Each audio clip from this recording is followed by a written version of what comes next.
Live from Wayne Profit Court, you're watching women's college basketball on LHSN as the University of Lynchburg and Hollins duke it out for the second time this season. Going to be a fun battle and one that comes with plenty of ODAC implications. Thank you, everybody, for tuning in, spending some time with us on your Monday evening. TJ Winger alongside Jacob Butcher to take you through all the action here on the Lynchburg Hornets Sports Network. And Jacob, we talked about a lot pregame, a lot of interesting details about this contest, but in your eyes, what are some big keys to the game? Yeah, so coming into this game, Hollins looking to slow down the pace of play today, averaging fewer points per game. And then Lynchburg going to try and run up and down the court and score some points, looking to move fast. Additionally, it's a Hollins roster with just 9 on it, so it's an opportunity. If Lynchburg makes this into a run-and-gun game, it's tough to keep up and have the fresh legs once you get later and later into the contest. Here are some of the stats coming into the contest. These two teams neck and neck in a lot of categories, scoring the basketball as well as field goal and three-point shooting percentages. One of the other areas where they're pretty close, rebounds per game, Lynchburg top 4 in the conference. Hollins not far behind at 7th in the ODAC. So pretty evenly fought battle. And first time these two teams met, you saw something similar, right? Lynchburg wins 54-53. Obviously a close game there. Plenty of players to talk about. Let's do our players to watch, starting with Hollins. Kayla Searles had 11 points the first meeting between these two teams, and that moved her up and beyond 1,000 in her career at Hollins. So she's looking to build upon that momentum after reaching the milestone.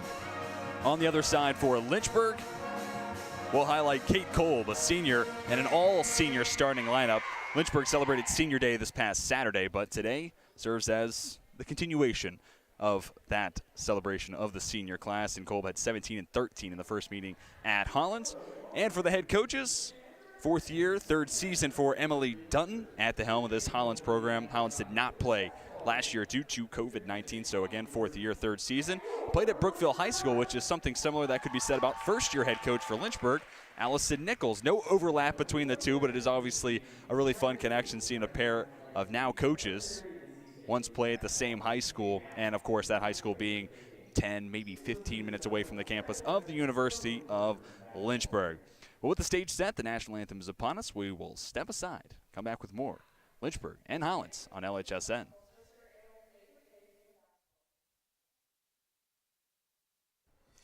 When you come to the University of Lynchburg to earn a master's degree in athletic training, you'll spend time in the classroom, but you'll also spend a lot of time in our top-notch facilities, learning from athletic trainers and working closely with our student athletes. In the Graduate Cadaver Lab, you'll learn about the human body in the best way possible, by actually studying the human body. This will provide a foundation to make you a much better athletic trainer. In the Athletic Training Laboratory, you'll get hands-on experience, practicing your skills, applying concepts from the classroom, and working with faculty on research projects. It's also where our hydrotherapy facilities are. This space is also used by students for studying and practicing skills outside of class time. In the Sports Medicine Clinic and Turner Gymnasium, you'll work with student athletes from more than 20 NCAA Division III sports teams, helping get them back to practice and into the game as soon as possible. As an athletic training student, you're a big part of the success of our sports teams and the success of the local athletic teams. We see this relationship as a win-win situation. You learn, and that helps us win.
Welcome back to Lynchburg, Virginia. Time to introduce the starting lineups as you're watching Hollins and the University of Lynchburg on LHSN. Here are the starting five, starting with Hollins' 8th consecutive start for Xavier Hahn, Cabria Muntz, Mariah Hill, Kayla Searles, and Tia Tucker. And on the other side, 5 seniors in the starting lineup for Lynchburg, both vetters, Kate Kolb, Lizzie Davis, Aaron Green. And talking about the experience these two teams have, Jacob, I think that's an interesting storyline for Hollins. 3 freshmen, a sophomore, and then the senior, and our player to watch for Hollins, Kayla Searles. On the other side, a very veteran bunch, and that's not even the entire senior group this Lynchburg team has on the roster, so experience could certainly play a big factor today. Yeah, absolutely. Seniors have a great bit of leadership on our team, and Hollins with a bunch of young people trying to find a way to win on the road here in Lynchburg. And talking about the all-time series history, this becomes the 43rd meeting all-time between these two teams, and it's been a little lopsided in that regard. Lynchburg 36-6 all-time against Hollins, 18-4 at home, and Lynchburg has actually won 14 in a row against Hollins. The last loss coming January of 2012, but before that, it was 16 consecutive wins for Lynchburg. And if you're paying close attention, that means the Hornets have won 30 of the last 31 meetings between these two sides. And one, if you're Coach Nichols in Lynchburg, that's tradition. You want to keep that rolling. But if you're Coach Dutton on the other side, you got to think that gives you a chip on your shoulder if you're Hollins. Yeah, absolutely. As we were talking about pregame, too, this is a vastly improved Hollins team. Last time they played was here 12 days ago, and it was a close contest with the Lynchburg victory by 1 point. So we're looking to see another close game here. And it was a lot of late scoring for Lynchburg, too. It was really stealing one on the road at Hollins. And actually, even talking about Hollins, that was the last time they suited up. That was 12 days ago on February 2nd. Since then, you have a game at Trinity canceled, and then a number of postponements, including a game that was supposed to be at Eastern Mennonite, a game at Randolph-Macon, then home games against Guilford and Ferrum. The game at EMU has been rescheduled for February 18th. That does bear some importance once we talk about ODAC conference seedings. And on that note, Hollins, number 8th in the standings. Lynchburg at number 6. We'll tell you what that means once we get into the broadcast. Players on the court. Green looks like she got to handle the basketball, but the opening possession goes to Hollins. And first shot comes courtesy of Kayla Searles. She will not be afraid to let it fly. 25.4% three-point shooter, averaging almost 15 a game. Yeah, and as we were talking about, since they haven't played in 12 days, it can be really thought about 2 ways. Hollins could be fresh. They could be ready to go. Lynchburg playing consistently back-to-back-to-backs. They could be tired, or you could look at it the other way. Lynchburg could be fresh and ready to go and Hollins could be a little rusty shooting the ball tonight. It might take a little bit for Hollins to settle into a game compared to Lynchburg at this point. Feels like an NBA, WNBA schedule you're used to playing every other day. Yeah. Zone defenses for both sides. Meredith Vetter picks up her dribble. Lizzie Davis penetrates in front of the free throw line and gives us our first 2 points on the evening. Lizzie Davis averaging almost 13 a game on top of north of 6 assists per contest. Good for 6th in the country, first in the ODAC. You can already see Hollins trying to slow down the pace of the play, running down with the shot clock down to 15 before they even really make their first pass. Nice find. This is Tia Tucker. She scored a double figures in every game but 3 this year. From the far side, shot long for Xavier Hahn. She's 0 for 2 to start her day. Meredith Vetter finds Brooke, slips through the Vetter's hands, and out of play it goes.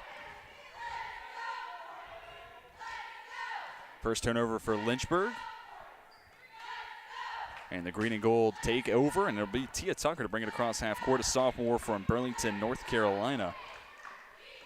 Averaging 3 steals a contest on top of her 14.4 points per game.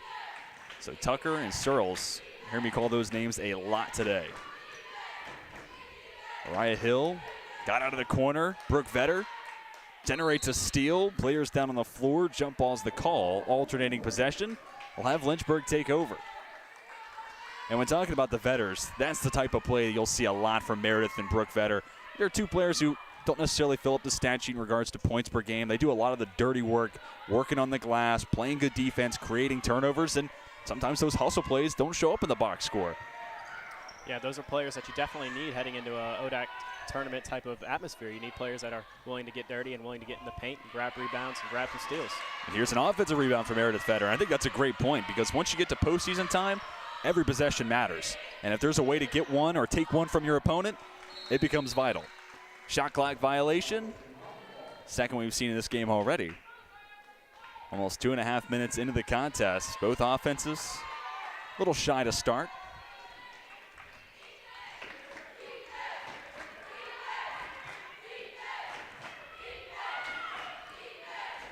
Behind the back for Searles, creates some separation.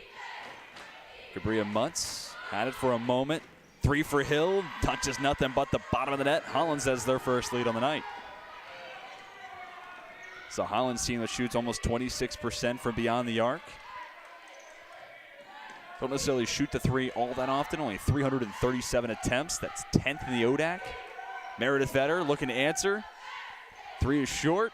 Brooke Fetter kept it in. Ultimately, it's a rebound for Searles, and Tucker brings it across.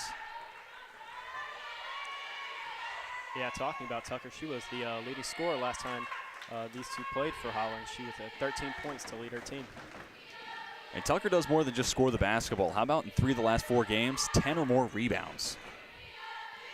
On a team with only 9 on the roster, and it's a little bit of an undersized unit as well. Tucker plays a big role down low.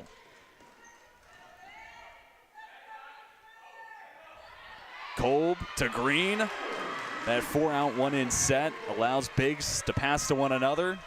And if you're a Lynchburg fan, you've seen that pass combination thousands of times already.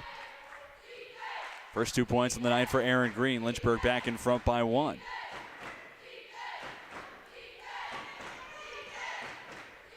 Tucker steps back. Long 2, strong. Shot comes from Mutz. Now Mutz on the defensive side. Slows down Meredith Fetter. Turns it over. Whistle blown in transition. Foul goes against Lizzie Davis. First foul to go against Lynchburg. Olivia Harris is going to check in. First time freshman sees the hardwood. Here's another look at the turnover and the foul following.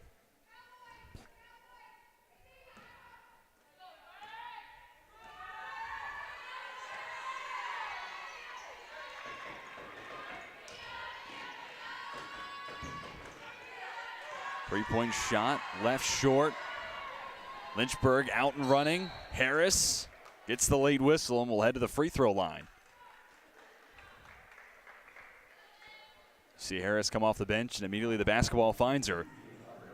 And one of our points in the open keys to the game. If Lynchburg can make this an up-tempo battle, take advantage of a smaller roster for Hollins, it's going to be tough for Coach Dunton to have adjustments and honestly keep up with Lynchburg, as this is a Hornets team with a pretty deep bench in their own right.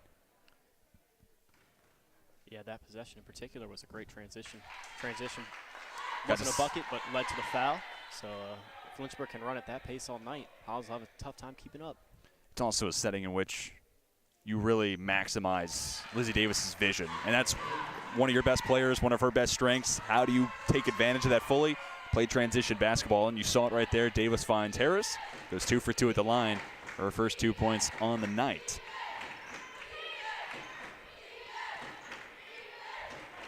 Searles backs it out, lines up the 3, misses it all. Tapped around by a few different players. Kate Kolb had it, lost it. Tucker gets it back for Hollins. Another jump ball called. It'll be Hollins' possession. 4:59 to go in the first quarter.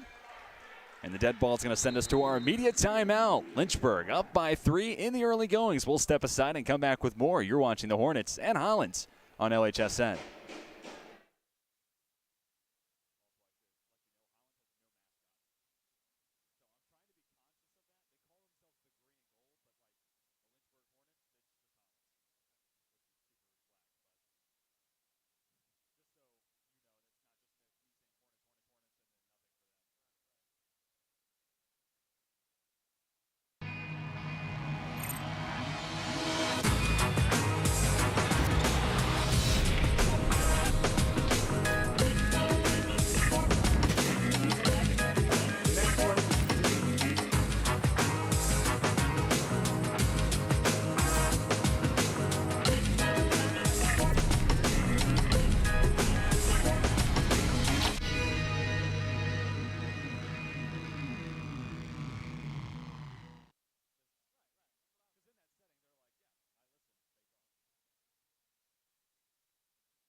Coming out of the media timeout, Lynchburg up by 3, playing on Wayne Prophet Court, a site that has brought some good fortune. The Hornets 9-2 at home this year.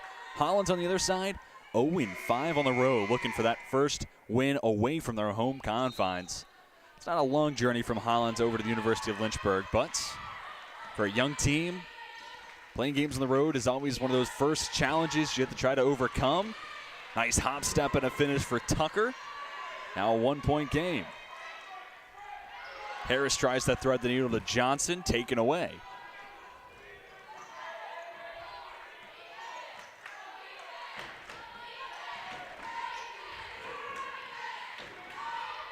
Searles gets the screen from Rebecca Funderburk.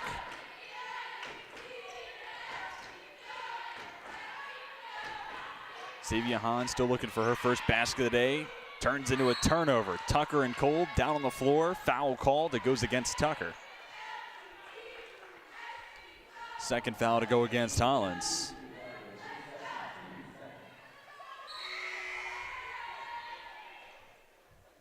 Another look at the turnover, and it's just Kate Kolb in good position. Jarring it away from the intended target. Yeah, really good ability to fight down low there by Kate Kolb. We see her do it a lot on the offensive side, sealing off her defender. There she does it on the defensive side. It's a skill that goes to both ends of the court. Davis draws the double team in the corner. Finds Harris, shot denied. Rebecca Funderburk, sophomore from Rustburg, Virginia. With the rejection, clock stops with 3:54 to go in the first. Nice find from Davis. Harris had a lane. Funderburk there to erase it quickly. Shot clock down to 3. Green hoists the trifecta, misses it all, and Harris got the miss, but it was after the buzzer sounded. Another shot clock violation. I mean, if you're looking at the game script, this has been a defensively focused game so far, and I think that plays to the advantage of Hollins. We talked about slower game, war of attrition style. That's what Coach Dunton and Hollins is looking for today. Yeah, that possession right there. A couple of the other possessions so far for Hollins have been playing great zone defense, forcing no really good shot looks here. So Lynchburg's going to have to find a way to create some clean shots. And with both teams settling into a zone, another turnover created by Lynchburg. Two teams have gone a combined 1 for 8 from 3. And against a zone, you got to knock down your shots from downtown. Taylor Gant leaves it just short. Offensive rebound for Sarah Jantu, then flings it away. Keenan Searles picked up the steal. Out of the hands of Kayla Searles. Drive and kick. Hahn for 3. No good. Rebound Johnson. Good to see Sarah Johnson back into the lineup. She did not play on Saturday for Lynchburg. Junior was in the starting lineup for a majority at the beginning of the regular season. Then Kate Kolb stepped up when Johnson went down with an injury. But Johnson still, when she's able to play, key part of the rotation off the bench. Speaking of Kolb, she was the one to hit that game winner when they played last time again. In that game against Hollins, Kolb finished with 17 points, career best 13 rebounds. From one Searles to another. Nothing but the bottom of the net. Keaton Searles, her first 3 points. Hollins retakes the lead.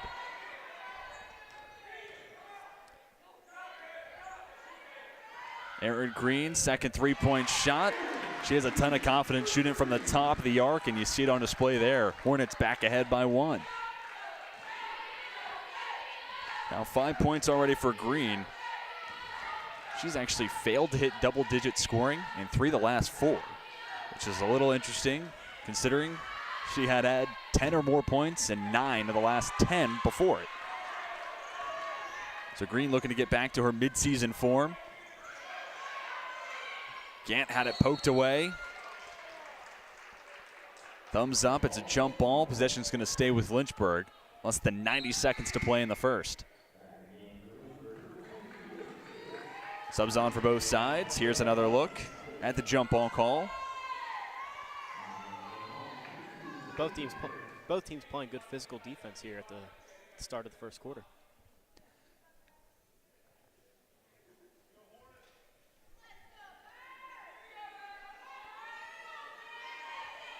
And I don't know if any one quarter of basketball has seen as many jump balls combined with Green knocking it down from the elbow, but players jumping on the floor, going after loose balls, the jump balls, and shot clock violations. Seen 3 of those already.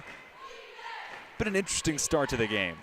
If you're a Lynchburg fan, you're happy with where it's at right now, up 11-8 over Hollins. Well, I think that's due to the fact that we are getting close to the end of the season here. Both teams looking to separate themselves in the ODAC standings. Green gets the block. Foul on the play goes against Funderburk. Just under a minute left to go in the first quarter. It was Green getting a bucket on the offensive side and the stop on the defensive end, and that's the type of player that Aaron Green is. Has the tall frame at 6'3", the long arms to go with it. And of her 7, we've seen a 3, a long 2, showcasing some good range tonight. Brundage finds Davis, stop, pop. Shot won't drop. Getting the long miss, though, is Brundage. Another opportunity for Lynchburg.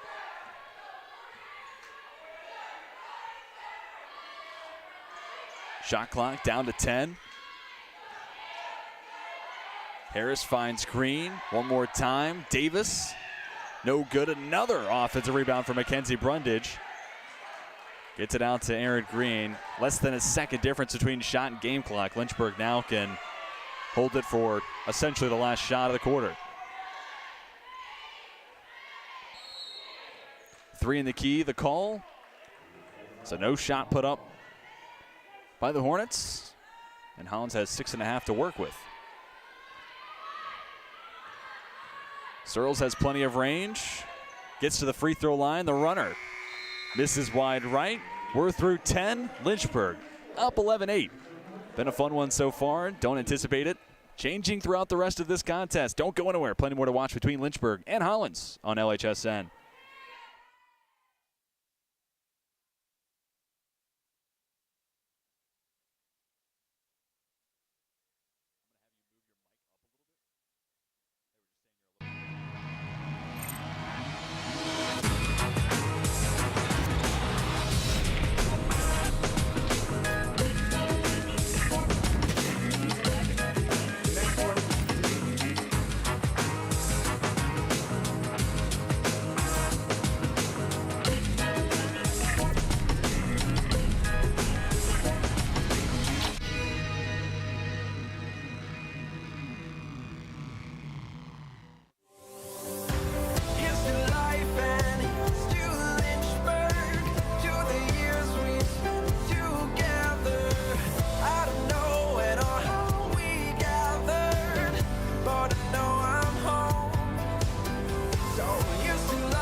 Time for the second quarter to get underway. Hornets up by 3 through 10 minutes of action. But Hollins has the first possession to start the second quarter. Kayla Searles ties it up 11-all. Right before we went to the break at the end of the first, I noted Kayla Searles has plenty of range. She backs up that statement with yet another 3 to fall on her season. 1 for 3 tonight, but entering tonight's play, about third in the conference with 134 three-point attempts, and that's with Hollins having 5 games in a row canceled or postponed. Inbound from Kolb finds Meredith Vetter. Over to Green, team best 7. Dish to the corner. Harris, no good on the three-point attempt. You might be wondering, you see a lot of pink on your screen. One, it's Valentine's Day, so happy Valentine's Day. Hopefully everybody's going to enjoy it in their own way. But it's actually a Play for K night here in Wayne Prophet Court, of course. Paying recognition to Coach Kay Yao, one of the best coaches, the women's level, during her tenure at NC State. And it's a foundation that's goal and purpose, raise funds for cancer research. So an awesome cause on display tonight. Thunderberg with the block. Hollins with a chance to retake the lead. These first two possessions for Hollins, you've seen them move the ball a little faster here in the start of the second quarter. Three-point shot, well off the mark. Kenzie Henninger, first time calling her name tonight. And to your point, though, Jacob, especially against a zone defense, basketball moves faster than your feet, right? One way to stretch out a zone and find that opening, pass the ball a ton. Good ball movement will pay dividends. Hollins can keep that up. Green trying to get it to Kolb, and Hollins has had the answers defensively. Lynchburg's a team that wants to live inside the painted area offensively. Play through Green, Johnson, Kolb, and Hollins, knowing the scouting report, has made that difficult tonight. Thunderberg with the miss. Kolb couldn't gather the rebound. It's going to stay with Hollins.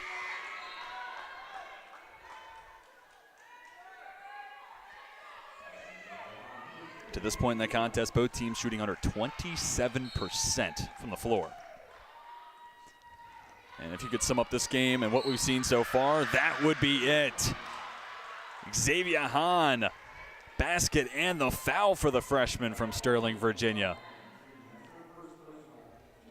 Take another look at the make and the foul. Hahn was 0 for 3 to start her day. All those shots coming from downtown. Now electing to do it the old-fashioned way. Made free throw makes it a three-point Hollins advantage.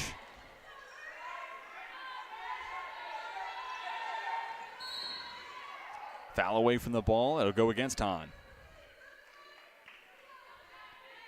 But Jacob, in a game like this, if Lynchburg is going to have the low post offense taken away, it's going to come down to your three-point shooters making some big shots. That's Olivia Harris, Aaron Green in the mix, Lizzie Davis. We've already seen Mackenzie Brundage checking the game. She obviously has some good range. And it might take a couple of timely shots. Lynchburg come out on top and make it win number 15 in a row against the green and gold. Yeah, and Lynchburg only averaging 4.5 threes per game, so if they do get that low paint taken away from them, they are going to need to step it up on the three-point line. Mariah Hill calling for the travel. Mimi Oliver, the lone senior we hadn't seen until this point, checks in. Native to Springfield, Virginia. And she'll inbound to another senior, Lizzie Davis. Top 10 in the conference in a myriad of stats, assists per game, steals per game, free throws attempted and made. Green finds the open Davis, who's then promptly called for a travel. And part of the offensive struggles, not only the shooting percentage, that's turnover number 10 already for Lynchburg alone. Hollins, 5. That in and of itself would be a mark you'd say, that's a little high. We'd like to see that come down a little bit. It just so happens Lynchburg on their side has turned it over twice as much. And really where the concern comes for, if you're a Hornets fan, 10 turnovers has turned into 8 points the other way for Hollins. That's more than half they have in the entire game. Yeah, absolutely. Have to find a better way to protect the basketball here early. Hill no good from 3. Harris, Euro. Basket's good. Foul on top. Lynchburg retakes the lead. Acrobatic move for Harris. Great Euro step there and great pace there from Lynchburg. That is what they are looking to do. That's how they want to move the ball. A good job, Harris at 5'8", taking on the 5'2" defender in Kayla Searles. Some things you just can't account for, speed and size. Harris taking advantage of the ladder. Good on the free throw, Harris up to 5. Now the freshman tips the pass on the defensive end. But Kayla Searles makes Lynchburg pay. Second three to fall for the senior.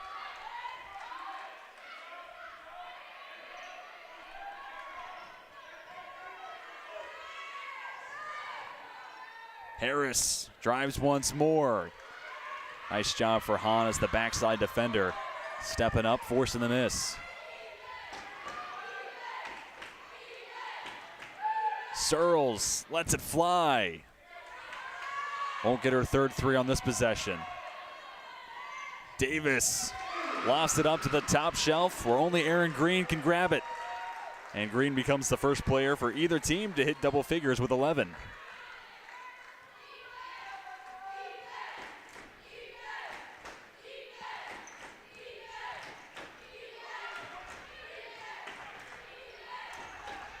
Hahn drives, denied by Green again. But there for the putback to Cabria Mutz. Nice finish over top of Aaron Green. Not many can say they've done that this season. Mackenzie Brundage, far side corner, the tray. Count it. The adjustment made by Coach Nichols. If Hollins is going to let you shoot the three, sub in a specialist. Brundage, exactly that. Foul on the floor. With the second to go against Lynchburg. Call goes against Mimi Oliver. And the dead ball sends us to our under 5 media timeout, so we will step aside. Lynchburg ahead by 2, looking to maintain that 2-point advantage. When we come back, you're watching Lynchburg and Hollins on LHSN.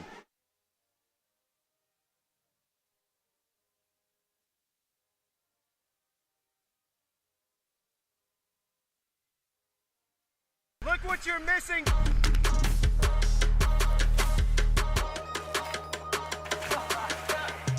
It really don't matter to me. I'm just happy to be here. I might go crazy.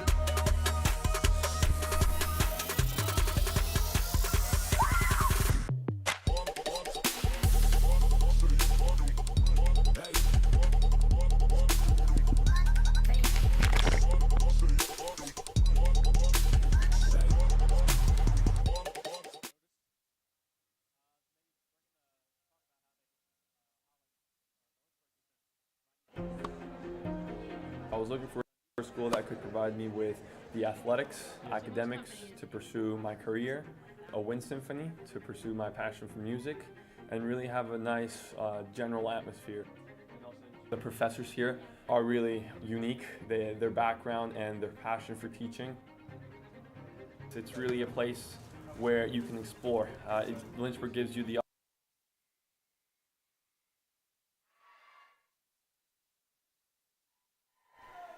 21-19 your score, 4:55 to play until we reach halftime. Hollins will have the possession coming out of the break. Tia Tucker with the honors to inbound. Gets it out to Kayla Searle. She's been hot from that spot where she just caught the basketball here. Drives, fouled in the act of shooting. And Jay, we were just talking during the break. That spot on the court, really hard to defend if you're playing in a 2-3. And right now for Lynchburg, it hasn't been too detrimental. Hollins is 4 of 16 from three-point land so far. But if Searles, Hahn, Keenan Searles gets hot, that 2-3 zone could soon be stretched pretty thin. Yeah, if they are going to continue to run that zone defense, they're going to need to have their defenders take another step out towards that three-point line. They haven't made a ton of them so far early, but you never want to give open looks, especially at that three-point line. And especially in a close game like this, Searles at the line makes it 21 all. Just under 5 minutes left in the first half. Searles up to 8 already. And talking about the Lynchburg defense, plenty of times this year against teams that have shot it well, the guards have come out further to try to defend that, where that then leaves you a little vulnerable at the free throw line. So it's a game of chess if you're going to play a zone defense, and we'll see how the pieces are moved on the board as this game progresses. Keenan Searles from the corner. Misses long, ball still alive on the floor. Another jump ball called. It's going to stay with Hollins. More scrappy play from both teams there. Diving on the floor, 2 Lynchburg defenders and offensive player for Hollins there. And if you didn't get the indication from the two of us that this game matters, the two teams are letting you know by how often they're going down to the floor. One for Hollins, there's a little bit of pride on the line as Tucker's going to be called for the offensive foul. But if you're Hollins, you don't want to be known as the team Lynchburg has used as a punching bag in a lot of ways, losing 30 of the last 31 meetings. Furthermore, these two teams right now both in the postseason picture. Hollins is the 8th seed. So, as it stands right now, they would host in the play-in round. 8 would host 9. Meanwhile, Lynchburg at the 6th seed. And there's a little good amount of separation between these two not only 8-6, but also games between. That said, Lynchburg right now would not have to play in the play-in, and I think that's going to be a solid advantage, especially considering Lynchburg's schedule, having to play a lot of every other day basketball. You have the opportunity to skip around. I think it's a very valuable asset once we get to the postseason. Yeah, Lynchburg absolutely needs a couple days of rest there, and they absolutely want to avoid that play-in tournament. Wouldn't want their season to end early to begin with, or and meanwhile, for Hollins in the 8 seed, if they fall to 9, they're hitting the road. And we just talked about they're 0-5 away from the home confines. So right. If they're going to play in the play-in round, it feels like a home game would do this team wonders. Keenan Searles looking for help. Dumps it off. Funderburk tangled up with Mackenzie Brundage. Another jump ball called. Yeah, I think it could be pivotal there for Hollins, too. Having that home game to start the ODAC tournament for them is a huge deal for them. Wanting to get off on the right note there and get a win, get some early confidence in that tournament where you are an 8 seed. Looking to get some early momentum there in the tournament.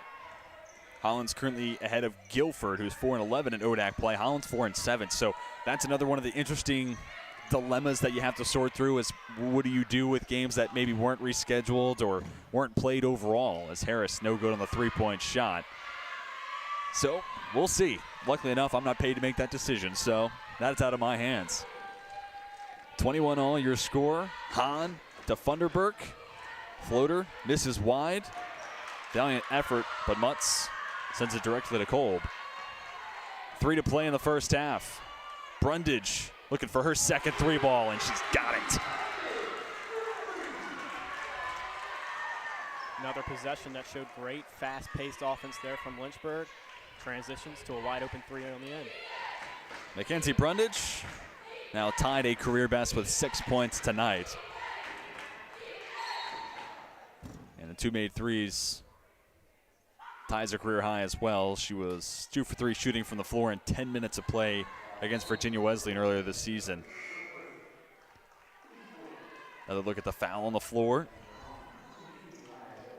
Went against Brundage. Her first, Lynchburg's 4th. So next whistle to go against the Hornets will send Hollins to the line for a guaranteed 2 free throws. And we'll get to see those free throws now. Kate Kolb called for the foul. This is a Hollins team that doesn't necessarily get to the charity stripe all that often. Obviously, these numbers are a little skewed when you have 5 games in a row canceled or postponed. You're going to be a little lower compared to conference opponents in these regards, but 325 free throw attempts, second to last in the ODAC. Free throw shooting percentage, that one's regardless of number of games played, obviously, but 63.4% as a team. That's 9th. Definitely a number that Coach Dunton would like to see elevate down the rest of the regular season. Funderburk goes 1 for 2.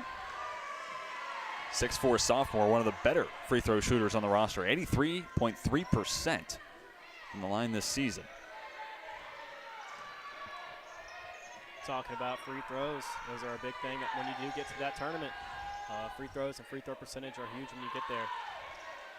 First word's free for a reason, right? Harris to the cup, fouled on her way there. And Harris, one of the most reliable three-point shooters Lynchburg has on the roster. Nearly 32% shooter from beyond the arc, but today the focus has been put your head down, get to the basket, and now Harris back to the free throw line. So far this season, nearly 83% free throw shooter. And so far this evening, Harris has all 3 free throw attempts for Lynchburg, and she's gone a perfect 3 for 3. And the broadcaster jinx comes in on cue. If you're a Hornets fan, don't worry, I did. Just knock on wood.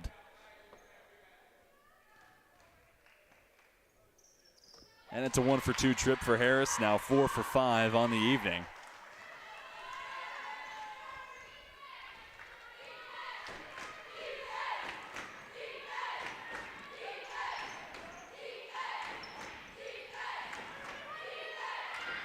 Brundage gets her hands on the basketball, flings it off the body of Xavier Hahn. Sometimes it pays to be lucky. A fortunate bounce for Lynchburg, and a chance with a bucket here stretch the lead up to 2 possessions.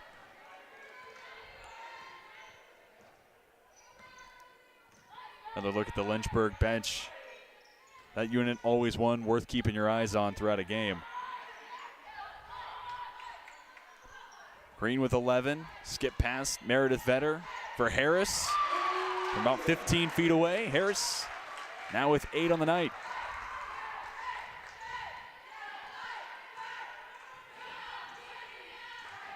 And Jacob, that goes back to a point you noted earlier, but it was for the Hollins offense. But ball movement and those skip passes, if you can get it over the head of a defender, you're going to stretch that zone defense rather thin. You saw Lynchburg on that last possession as well in the defensive end. Stepped way out almost to the logo here, playing some three-point defense. Harris for 3 off the side of the iron. Funderburk gets the rebound. Jump ball called. Hollins will keep possession. Less than a minute to go in the first half.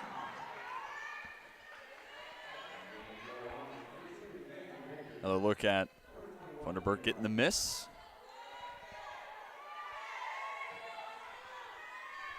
So a 5-point game, and the objective here for Hollins, get a bucket, make it a 1-possession contest. And you're in a spot now where you can go 2 for 1. Things really break your way if you're a Hollins fan. You could have a pathway to tie this one up, but the turnover will certainly not help. 9th to go against Hollins so far. Foul on the floor, goes against Mariah Hill. And that is the 5th foul to go against the green and gold. So Meredith Vetter's going to take a trip to the free throw line.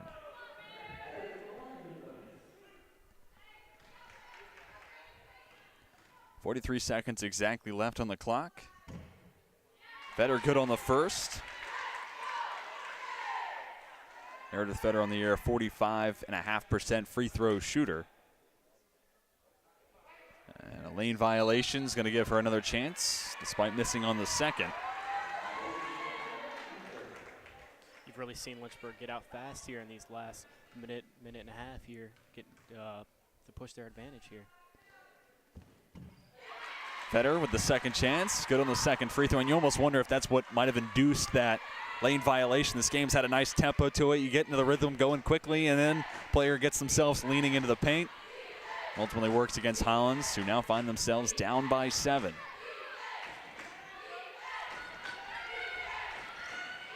Hill through the screen.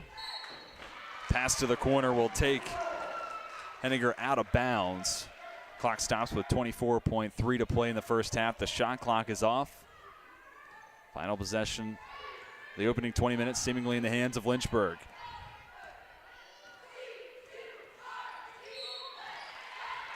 Harris is going back to the free throw line. Hill the guilty party. Second whistle to go against Mariah Hill. Subs on for both teams. Hahn back on the floor for Hollins. Sarah Johnson checks in for Kate Kolb.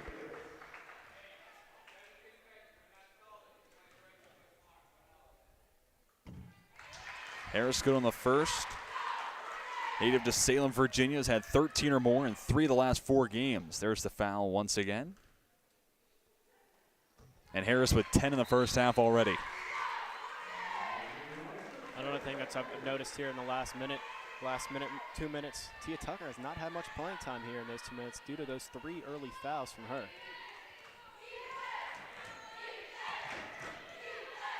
Definitely not a spot Hollins wanted to find themselves in. Had to try to manage the workload the rest of the way for Tucker. Well defended by Brooke Vetter. She induces the miss. Less than 2 seconds to go. The runner for Brundage off the backboard and off the mark. We're through 20. Lynchburg up by 9. Been a fun first half. Hope to have you stick with us for our halftime segments. We're going to take a pause and then come back with some stats from the first 20 minutes of action. You're watching Hollins and Lynchburg on LHSN.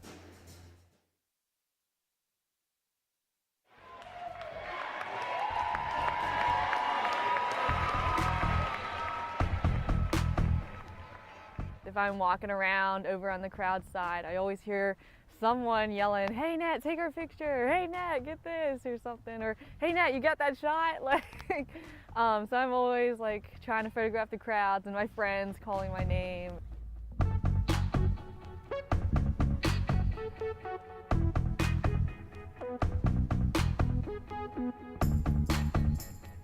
I think sports at Lynchburg unifies us as a whole. No matter what background we come from, what differences we have, and what experience we've experienced through our lives, it brings us all together and we have one goal, which is to win.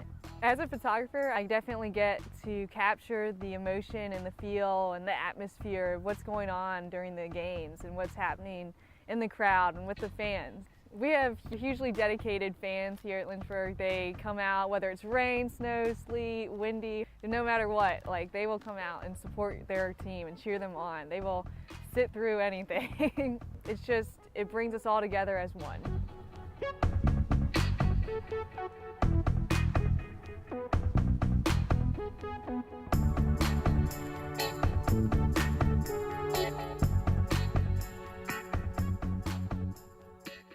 Look what you're missing!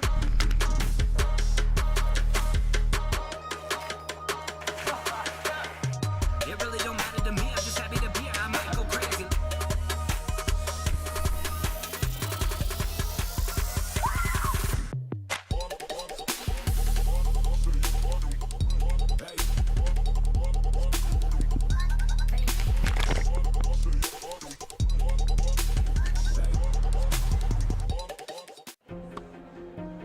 I was looking for a school that could provide me with the athletics, academics to pursue my career, a wind symphony to pursue my passion for music, and really have a nice general atmosphere. The professors here are really unique, their background and their passion for teaching. It's really a place where you can explore. Lynchburg gives you the opportunity to fail, but also get back up in that period of time and learn from your mistakes. I can make these mistakes within the school environment, but also with the support of other friends, and be ready for the real world when you graduate.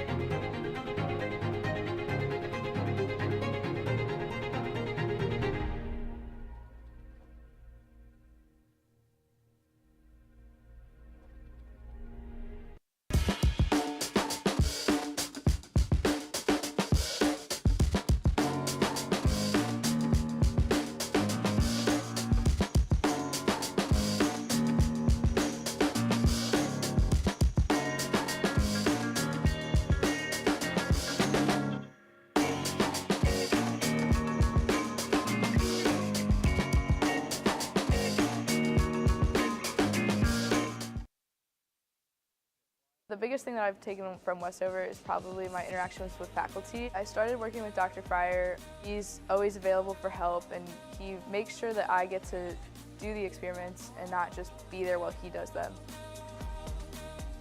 I didn't want to limit myself when I came here to just taking the prereqs for med school. I wanted to get a full, well-rounded education, and I definitely found that in the Westover program. It's given me the opportunity to keep playing soccer at a competitive level, but also it's given me the ability to be a student and to pursue other activities such as EMS.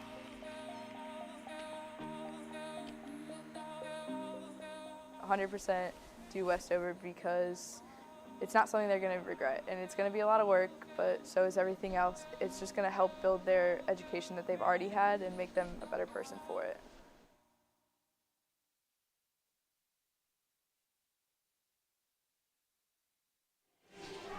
Halftime in Lynchburg, Virginia, 31-22 our score at the break. Hornets out in front of the green and gold of Hollins University. Thank you, everybody, for spending some time with us on your Monday night. TJ Winger alongside Jacob Butcher. Take you through all the action here on LHSN. We'll show you some of the stats and figures from the first 20 minutes of play. Jacob, right away, what are some of the big takeaways you had? Yeah, from that first half, Lynchburg there in the last half of that second quarter found a way to get the ball moving a bit quicker, found their way to the free throw line, and started cashing in on those opportunities there. And started to generate some three-point shooting as well. You see 30% from beyond the arc, 3 for 10 for Lynchburg. On the other side, Hollins, 4 of 18 as a team, so the percentage, one, not great, but they have not been afraid to let it fly. And sometimes if you're the underdog, if you want to call Hollins that in a situation, that's one of your pathways to try to keep yourself in it. You live by the three, anything's possible, am I right? So that's where we are through 20 minutes of action. Also, the rebound battle's an interesting one. Advantage Lynchburg in that department. Also the offensive rebounds, slight edge for the Hornets, 7-5. But then what that leads to, points in second chance opportunities, only 2 points off those 7 offensive rebounds for Lynchburg. On the other side, 5 second chance points on 5 offensive rebounds for Hollins. You like to see that ratio about 1-to-1. So Lynchburg, you like to see some more points on those second chance opportunities. But we noted throughout the first half, it wasn't necessarily easy living down low. Yeah, absolutely. I think a lot of those rebounds down low also ended up being jump balls in the end. Sure. Both teams rebounded the ball and then immediately almost were jumped on top of. And battle for the possession really started there, and a jump ball was called. So we'll see if that continues in the second half, or how they'll be able to find a way to get the ball in the basket off those second chances. And put it up quick, or some sort of adjustment there. And additionally, back and forth, the turnovers went 12 for Lynchburg, 10 for Hollins. So both teams with a little bit of an alarming number there. But there are some of the stats from the first half of action. We'll step aside one more time, come back with some highlights, as well as we'll talk about some of the individual stats from the first half. Don't go anywhere. Plenty more to watch between Hollins and Lynchburg on LHSN.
If I'm walking around over on the crowd side, I always hear someone yelling, "Hey Nat, take our picture. Hey Nat, get this," or something, or "Hey Nat, you got that shot?" Like, so I'm always like trying to photograph the crowds and my friends calling my name.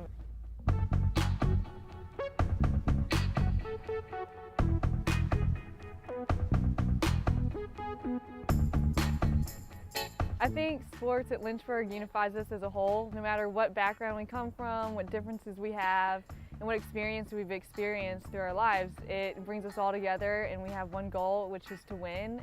As a photographer, I definitely get to capture the emotion and the feel and the atmosphere of what's going on during the games and what's happening in the crowd and with the fans. We have hugely dedicated fans here at Lynchburg. They come out whether it's rain, snow, sleet, windy, no matter what. Like, they will come out and support their team and cheer them on. They will sit through anything. It's just, it brings us all together as one.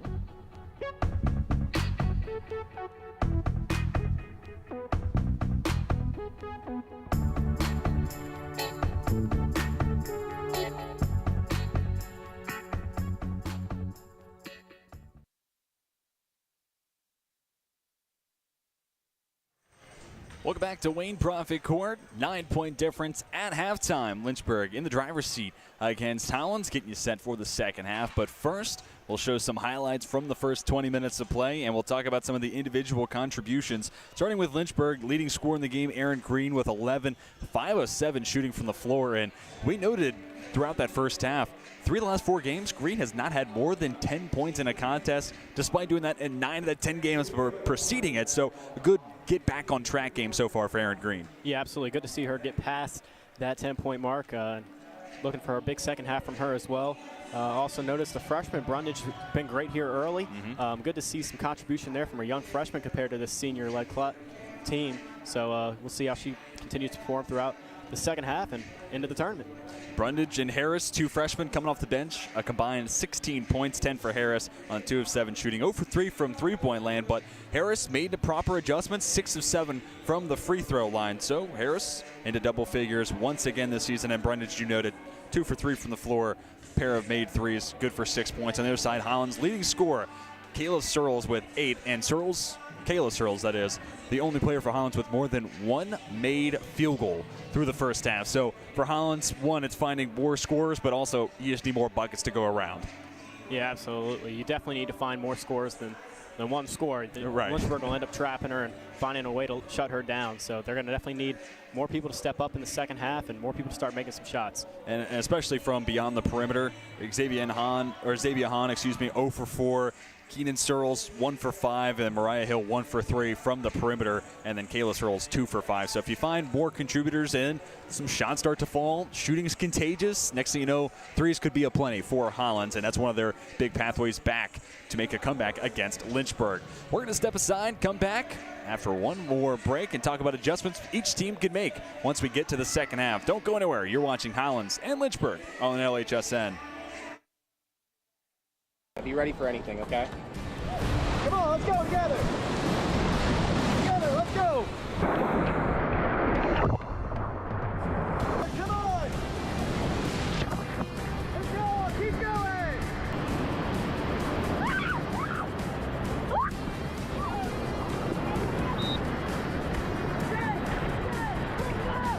There is the best to it.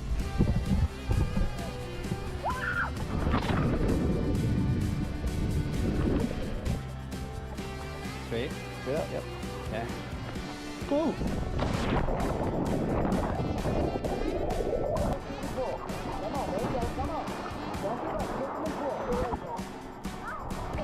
Good one. All right, guys, you see the meat grinder down here?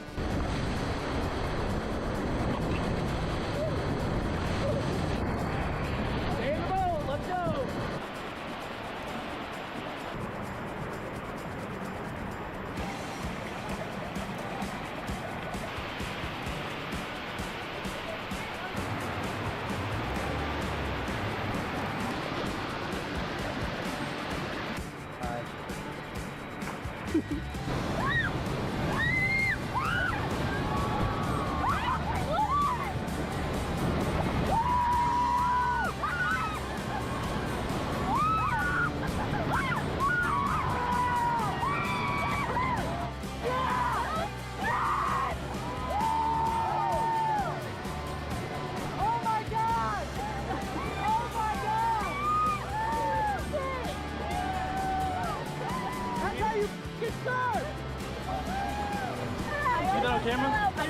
Oh, what'd you think of that?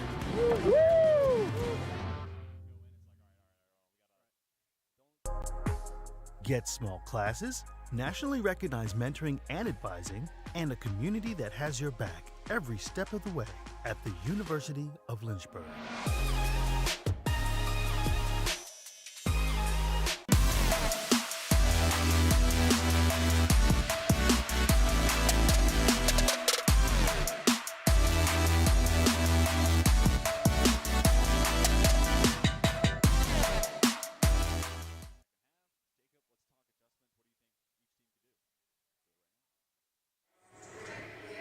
Less than 30 seconds left until we reach the second half between Lynchburg and Hollins here on LHSN. It's TJ Winger alongside Jacob Butcher to take you through all the fun.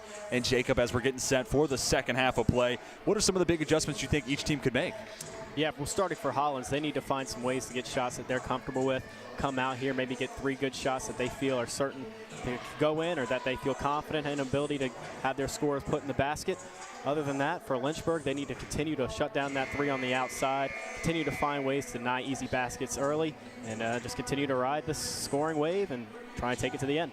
And we saw Lynchburg play really well in transition. How about an 11-0 fast break point advantage? If you could have laid out a template for Lynchburg to win this game, that would be one of the categories you would want to see a big Hornets advantage in. Additionally, 12 turnovers. Maybe you'd like to see that be a little bit better here in the second half.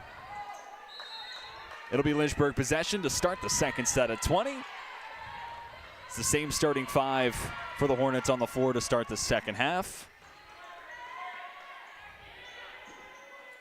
And it's a familiar 5 on the floor for Hollins, but not exactly the same starting 5 as Becca Funderburk as well as Keenan Searles, both on the floor. Taking the place of Tia Tucker, who obviously had limited minutes in the first half, dealing with 3 fouls, so it might be a while before we see her take the floor in the second half. Another jump ball. We've seen a plethora of those. This one goes the favor of Hollins, who gets the stop. And to your point, Jacob, you get 3 good looks, little 6-0 run to start this second half. Next thing you know, it's a 1-possession game. And if you're Hollins, the door's ajar. You're right in this one. Absolutely.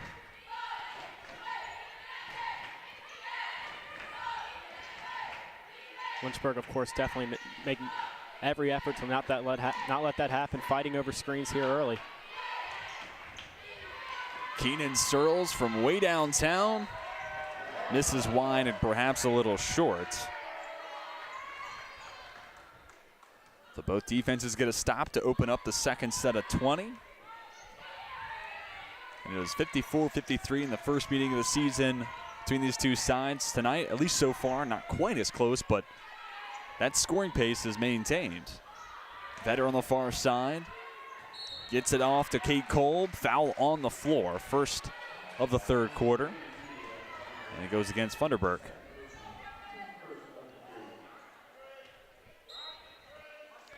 You can see Funderburk come up and over the body of Kolb.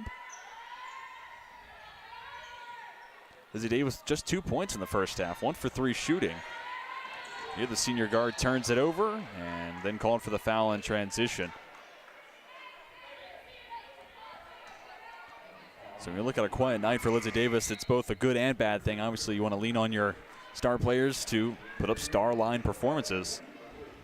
At the same time, if you can find yourself up nearly double-figure lead without a whole lot from your go-to player on the offensive side, probably a good spot to find yourself in if you're Coach Nichols.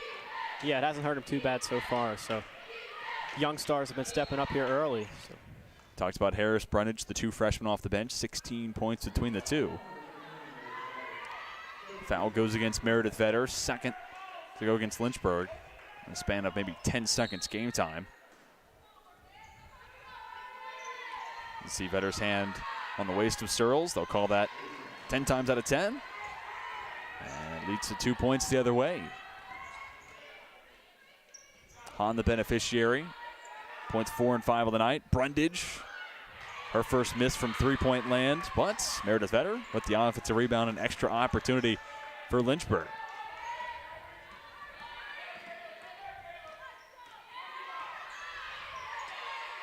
Meredith Vetter called for the travel. Another early end to a possession for Lynchburg. 14th turnover for the Hornets.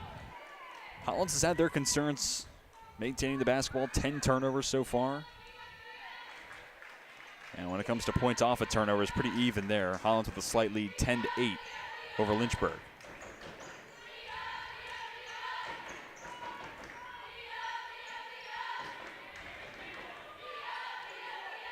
Funderburk sets a screen. Searles, step back tray. Little short. Hahn gets the miss and fouled on the second chance opportunity. So the freshman from Sterling, Virginia heads to the free throw line. Take another look at the 3 as well as the foul at the end of this play. Hahn, a 65.2% free throw shooter.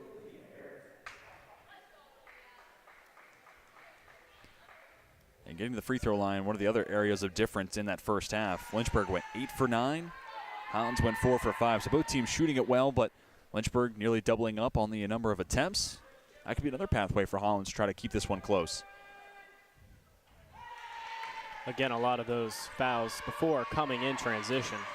So if Hollins can slow down that transition, they can probably limit those number of fouls that they were committing there in the first half.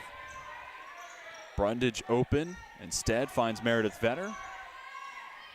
Green at the free throw line. High-low basketball. Kate Kolb, basket and the foul.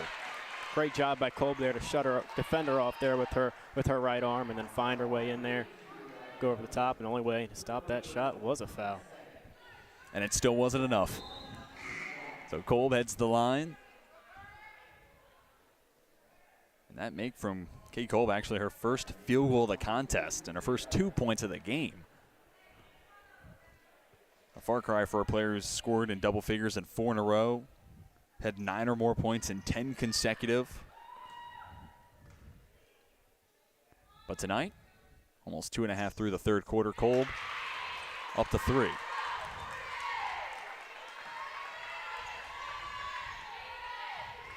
Good possession there from Lynchburg to get some of that momentum back. The start of this half has been mostly Hollins there scoring, and then 3 there to answer their 4 to start this quarter was big. And while Kolb was at the free throw line, Tia Tucker did check back in. She had the basketball in her hands a moment ago. Hahn draws the foul. Call goes against Kolb.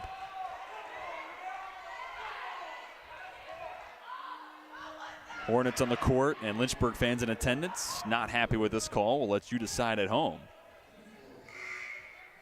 But Xavier Hahn will head back to the free throw line. 3 for 3 from the line to this point in the game. Sarah Johnson checks in for Kolb, who was just calling for the foul.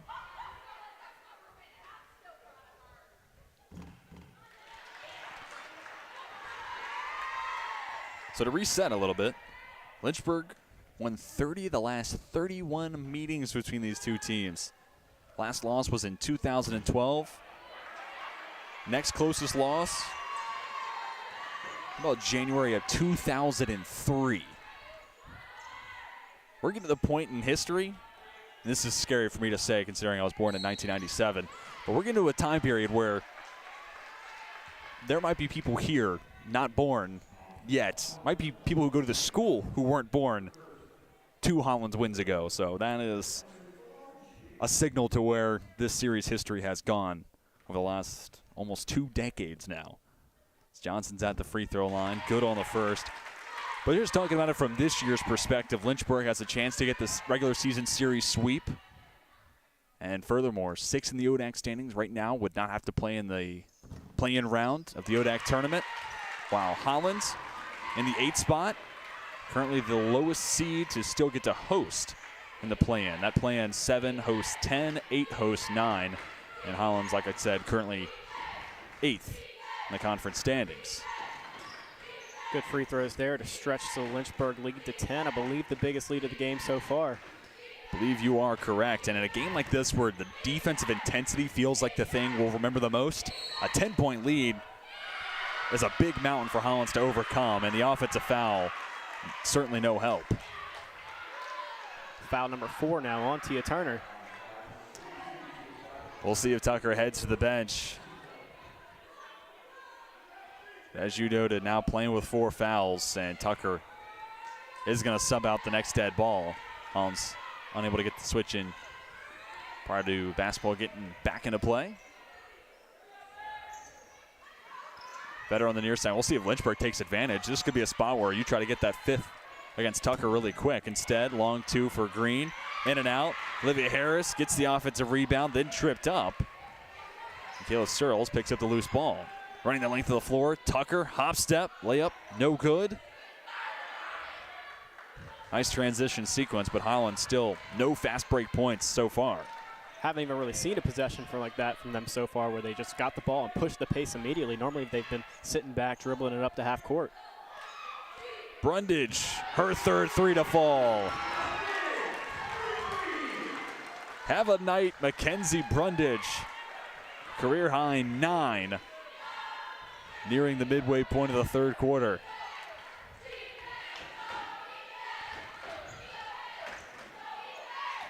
Tucker drives, touches the iron twice. Green gets the miss.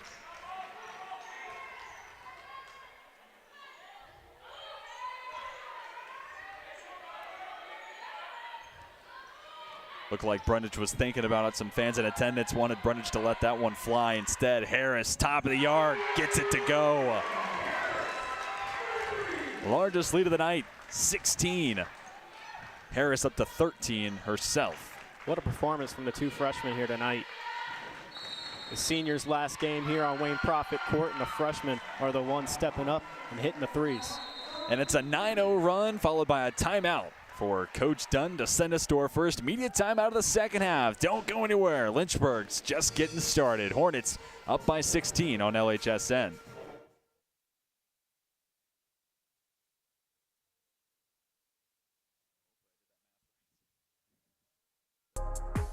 Get small classes, nationally recognized mentoring and advising, and a community that has your back every step of the way at the University of Lynchburg.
.452 to play in the third quarter. Happy Valentine's Day, everybody. It's also play for K-Night here on Wayne Prophet Court.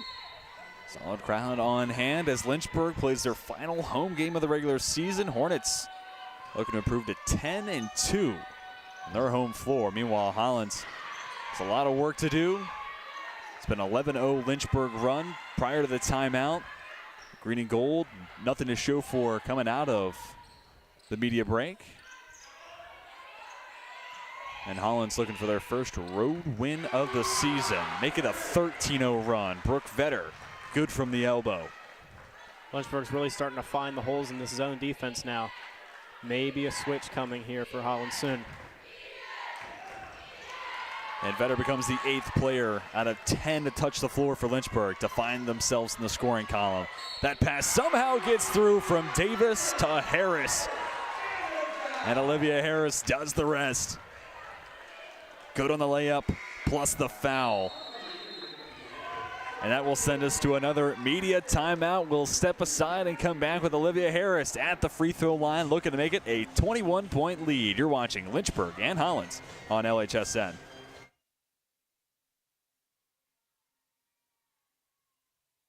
My name is Joshua Carr. I am a senior. I am a theater major as well as a history minor. I live in 5th Street, the historic black neighborhood.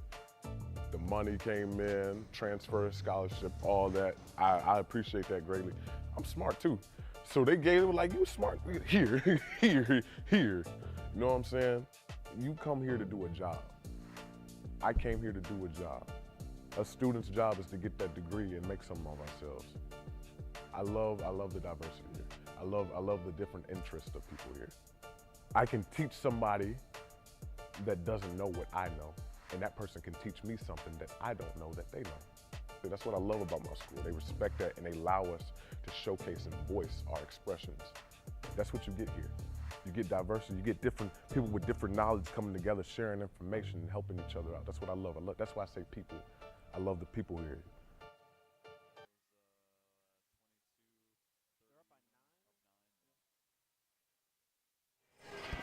A once 9-point lead at halftime, now up to 20. Lynchburg starting the second half, scorching hot. Olivia Harris at the free throw line, chance to make it a 21-point Lynchburg advantage. Additionally, Harris looking for point number 16 on the night. And she has it. 7 for 8 shooting from the free throw line. Harris 4 for 9 from the floor, 1 for 4 from beyond the arc, and a game high 16 so far. Searles to the corner. Hill lets it fly. 3-point shot is short. Hollins continues to struggle shooting from beyond the arc. Now 4 for 21 as a team. Davis works her way to the basket. Late whistle. Consecutive and ones for Lynchburg. Great screen there by Brooke Vetter. Really set that up. slid right beside her and knocked down the layup. Screen assist for Brooke Vetter. Unfortunately, not something that's actually in the game of basketball. And Davis caps off the old school three-point play. Well, like we talked about early in this game with the Vetters, dirty basketball doesn't show up on the stat sheet, but winning basketball. And if you're a Lynchburg fan, winning basketball is all you care about. Short range shot, Hill touches nothing but the bottom of the net. First points for Hollins since there was 7:50 to play in the third. So almost 4.5 minutes game time have gone by. Kolb for Harris. Heavily contested shot, layup no good. Searles in transition, lays it off. Hill through contact, but called for the offensive foul.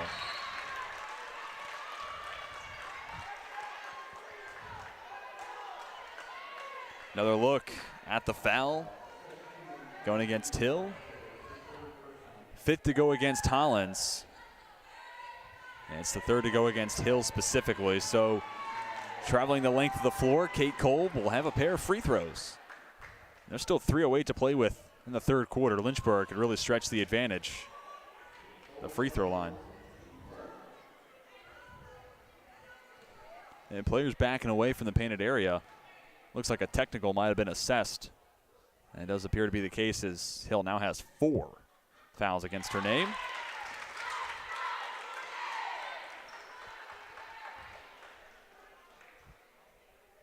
It's now a 20-2 Lynchburg run for the last almost 5 minutes of basketball. Add another point, and Lynchburg also gets possession.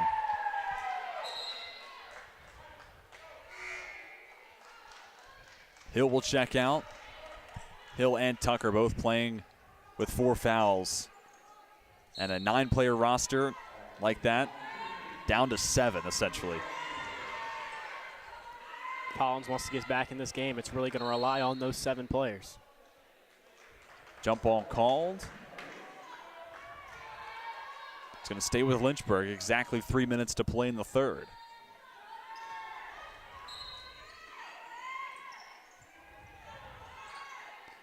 Davis throws it up top. Kolb, the only one to get to it, and draws the foul. Kate Kolb will head back to the free throw line now. And something this Lynchburg offense does really well is take advantage of the height that a lot of players have. Kate Kolb, Aaron Crean, inbound sets like that, they'll throw it up in the restricted circle, and there's only one person who can get to it. Kolb, good on the first.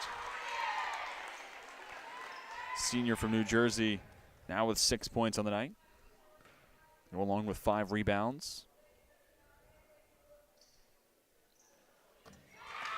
And now up to 7.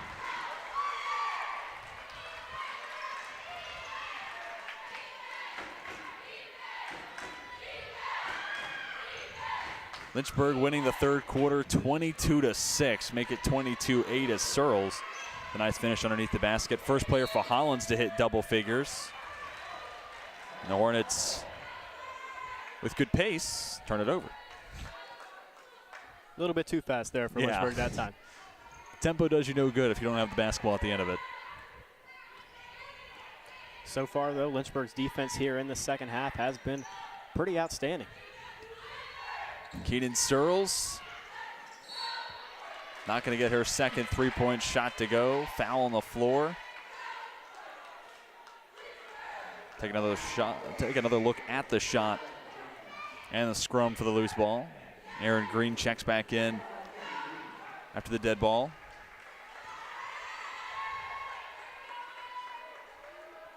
And it's going to be Taylor Gant. Start with the free throw line. Sophomore taking 1 shot so far today. Has no points. Her and Mimi Oliver, the only 2 to touch the hardwood today, and have yet to reach the scoring column. That can change here. Gant on the year, just about a 61% free throw shooter. Good on the first. Yeah, at the start of the third quarter here, we talked a lot about Hollins maybe trying to find their way to the free throw line. It's been the exact opposite so far. Lynchburg going to the free throw line a bunch here in the third quarter. And the Hornets second in the conference in free throw attempts, top 4 in free throw shooting percentage. All that to say, that is certainly playing to one of the Lynchburg offensive biggest strengths that they have as a team. Hahn backing down Green. Shot might have been tipped. Nonetheless, it's a miss and a board for Green. Erin Green still steady with 11 on the night. She has not played a whole lot yet in the third quarter. Foul's going to go against Mackenzie Henninger. She went through the screen set by Green. With plenty of force, Olivia Harris checks back in, and we'll have Green taking free throws number 21 and 22 on the game for Lynchburg.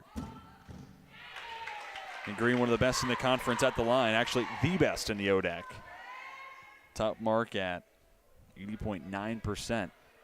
The shooter from the free throw line. Green goes 2 for 2. Ledger grows to 28. Lynchburg here in the late third quarter has already surpassed their 54 mark from the last game. I think that pace we talked about in the opening and here throughout the game has definitely come into play here. Lynchburg playing at a much faster pace, not allowing Hollins to slow their offense down, especially here in the second half. That on top of a couple of key players with foul trouble. I think it's starting to become clear that fatigue is setting in for Hollins, and it's just tough to keep up with a team that wants to play quick and have the numbers on the roster to do it. Especially due to the fact that you're talking about that foul trouble. They're really down from 9 to 7 players. Hard to keep that pace up. Kate Kolb up to 9 on the night. Lynchburg officially doubled up Hollins, leading 60 to 30, I should say. Searles has it taken away. Davis flings it forward. Gant draws the foul. Good hustle, backside defender, Bria Mutz. Got basketball on the block, but also the body-to-body contact you saw there on the replay. So Taylor Gant back to line. Her 2 points on the evening came from the charity stripe. So looking at the upcoming schedule for each team as Gant gets ready at the line. Lynchburg after today heads to Ferrum. 7 p.m. tip-off against the Panthers. That game will come to you on the LHSN radio network. Hope to have you with us. It'll be myself and perhaps a special guest in the form of SID Tim LeDuc is joining me. So looking forward to having Tim potentially join me on that call. Looking forward to a fun game between Ferrum and Lynchburg. Next upcoming game for Hollins, they actually have a back-to-back slate on Thursday and Friday, taking on Randolph-Macon on Thursday, then traveling to EMU on Friday. That EMU game, one of the 4 conference postponements for Hollins. Today marks the first time in 12 days that Hollins has seen the court. Most recently, they played Lynchburg over at Hollins. Those conference games that need to be made up at EMU, at Randolph-Macon, and then home affairs against Guilford and Ferrum. But for the most part, regular season's winding down, and we've talked about the postseason a lot already, Jacob, but that's where every team's sights are set now. Yeah, absolutely. And I really am starting to wonder, as we talk about that fatigue here for Hollins, I wonder how much that 12-day rest period for them is starting to affect them here in the late third quarter, moving here sooner into the early fourth quarter. Because there is a difference between your conditioning in practice and then that in-game feel of it. Just another notch, and there's no good way to simulate that extra level that an actual game presents versus a practice. 31-point lead for Lynchburg.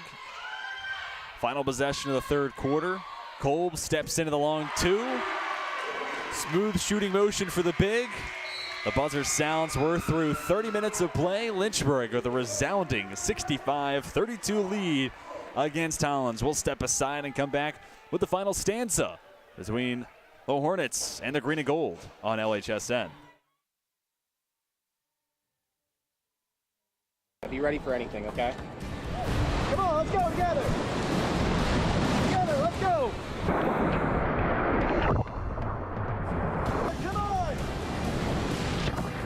Let's go, keep going.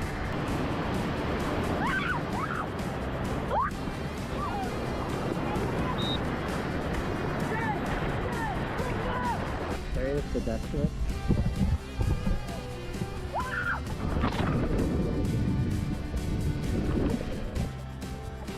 Straight? Yeah, yep. Okay. Cool.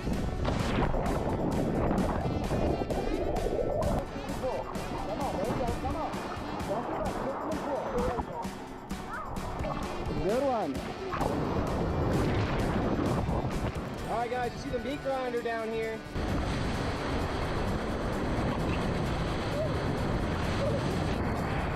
Stay in the boat. Let's go.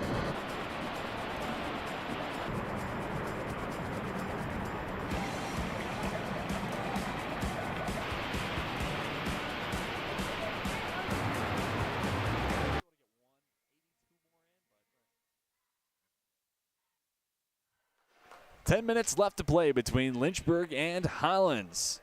Hornets in the driver's seat and a chance for win number 10 this season at home. And, of course, this floor very near and dear to plenty of players on this Lynchburg roster, as this was the site of the ODAC championship game last year where Lynchburg took down Roanoke, and then associate head coach Allison Nichols on the bench for the Maroons. Not necessarily a luxury that Lynchburg or any team can count on once we get to the postseason, except for the Roanoke Maroons, I suppose, as the ODAC tournament after the play-in round will be shifted over to Roanoke and played in a fantastic facility over at Roanoke College. ODAC tournament begins on the 24th of this month. Mackenzie Brundage got 3 threes, won't get number 4, at least not on this possession. Foul at the end of the play goes against Olivia Harris, her first on the night. Harris with a game-high 18. One of 3 players in double-digit scoring for Lynchburg. Aaron Green has 13, Kate Cole with 11. Hollins has 2 players to reach double digits. Ton with 11, and Kayla Searles with 10. Tucker, the nice find in the corner. Shot halfway down and then out for Mutz.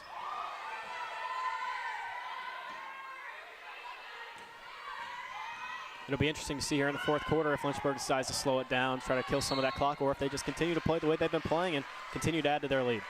Well, it's also interesting to see who might come off the bench. We've already seen a rather deep rotation. We've seen a lot of Mackenzie Brundage. Here's another look at that last sequence as Olivia Harris is going to step to the line now. But take a player like Lizzie Davis, who's not on the floor right now, third in the ODAC in minutes played, over 700 on the year. So plenty of tread coming off the tire there for Davis. It's her senior year. She's also a member of the track and field team.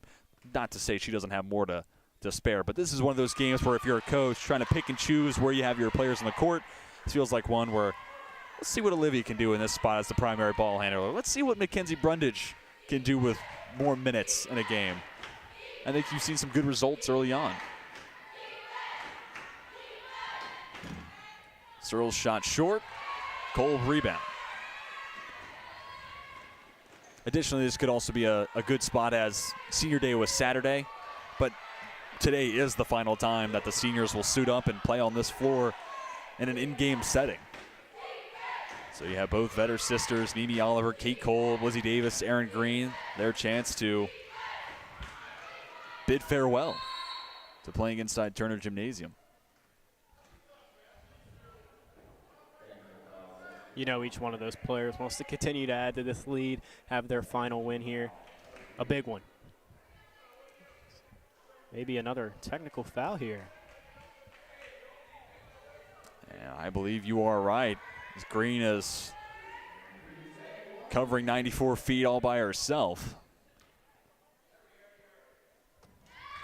Unsure who the foul might have gone against, and no number was put up on the scoreboard, so that may well have gone against Coach Dunn or the Hollins bench in general. Green goes 2 for 2, and Lynchburg will have possession. 2 technical fouls now here, pretty relatively close together. You can definitely tell the frustration, exhaustion, all that adding together here for Hollins now. Down about 35 points. And we talk about this Hollins team that really has made some good strides. 8-8 on the season, 4-7 in conference play. Not bad for a team picked to finish last in the preseason ODAC poll. Kate Kolb going to let it fly from 3. Off the mark. Cole doesn't shoot from distance all that often now, 2 for 5 on the year, but always something you want to stop and take a look at when she does put it up. Yeah, you saw the bench there get excited as the three went up. Once you saw Cole thinking about it, the bench and me on the same page, waiting to see if it was going to come to fruition. Unfortunately, shot no good if you're a Hornets fan. Regan Moore, first time calling her name tonight. Misses from inside the restricted circle. Long rebound. Searles in transition, evades Davis, and a nice finish.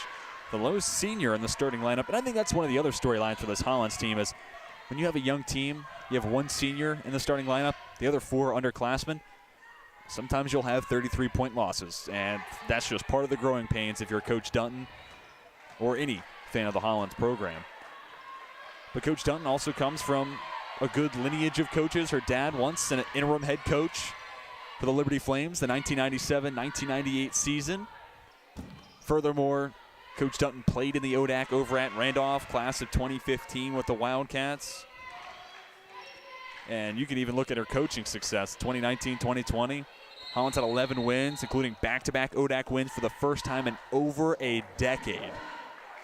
So it's about incremental progress. This is a program that's coming from the bottom and trying to work their way slowly but surely to the top. And Coach Dunton has done good things. I am personally invested to see what comes out over the next handful of seasons with Coach Dunton at the helm. Yeah, definitely a lot to be proud of this season. Like we said, 8-8, 8th in the conference. Looking to continue to build on that, though. You know, I'm sure she would tell you that it's not enough and that she's continuing to stride towards getting better. And you look at the roster, 9 players on it. That's something that's obviously going to be a little different. And this is a team that's playing without, at one point in the year, their leading scorer, Inoma Agulo. That's 19.7 points per game you're playing without. And a sophomore from King George, Virginia, last played on December 8th against Virginia Wesleyan. In the 7 games since, Hollins has gone 2-5. So obviously a little bit of an adjustment in and of itself down Agulo. But to finish my point, 9 players on the roster, only 2 seniors. Everyone else is underclassmen. So there are a lot of players getting a lot of run this year. And while it may not always be pretty this year, in 2, 3, maybe even 4 years' time, depending on the COVID eligibility, this is a Hollins team that's going to have a lot of run under their belt and could be a very dangerous team in the conference.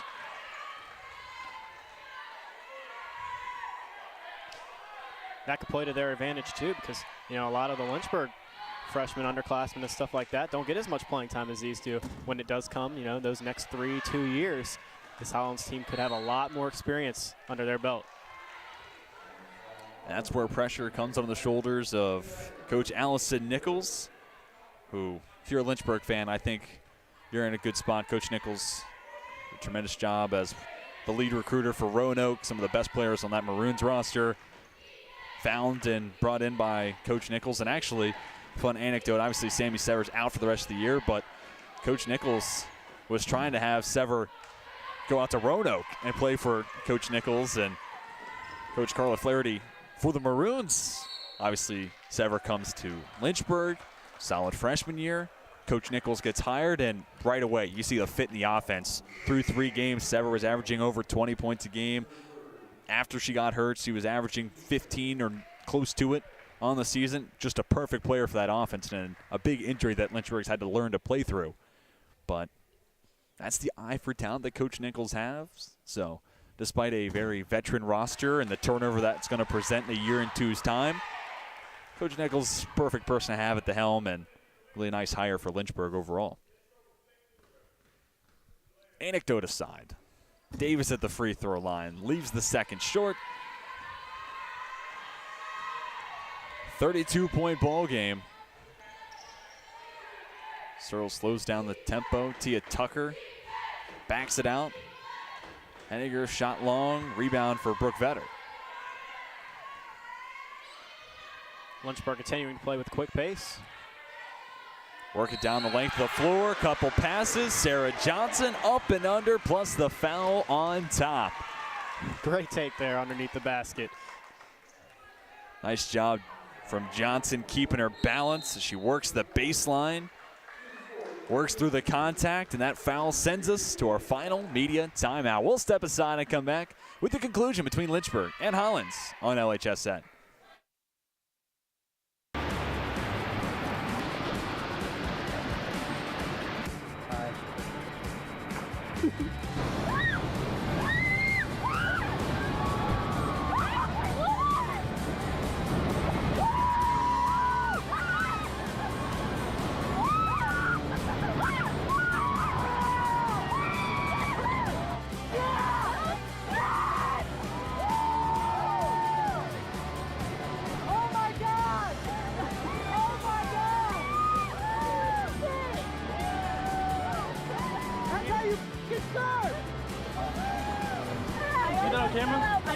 Oh, what'd you think of that? Woo!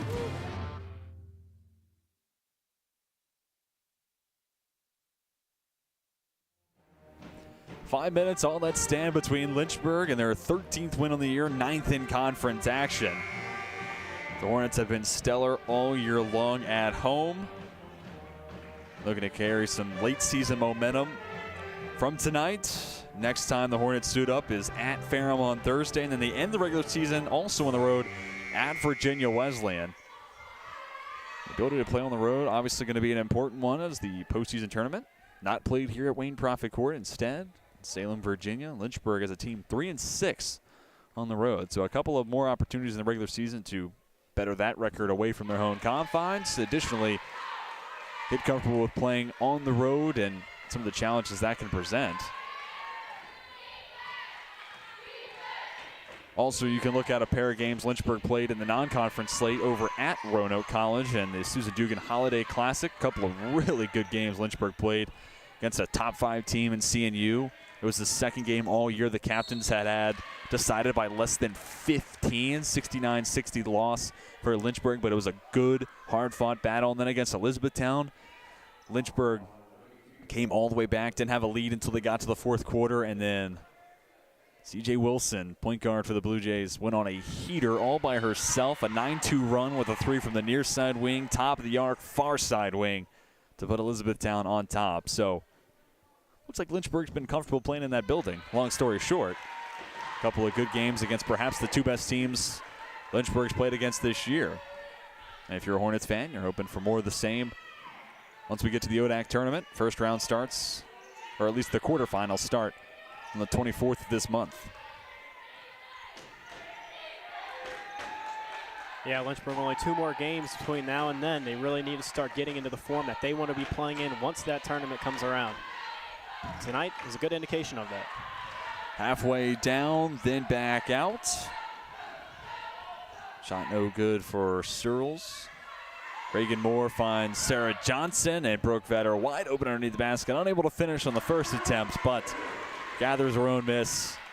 It makes it 77-38. Lynchburg well out in front. And it's interesting, you look at the schedule with 2 games left.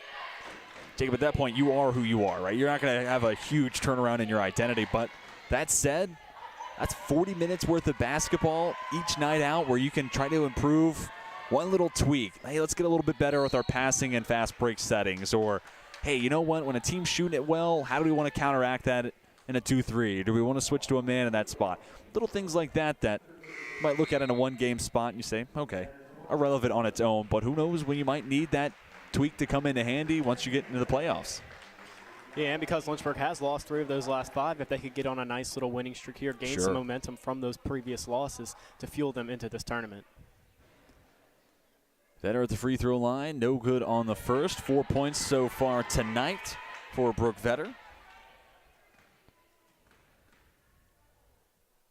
Now ready for the second, and the Hornets push the lead up to 40.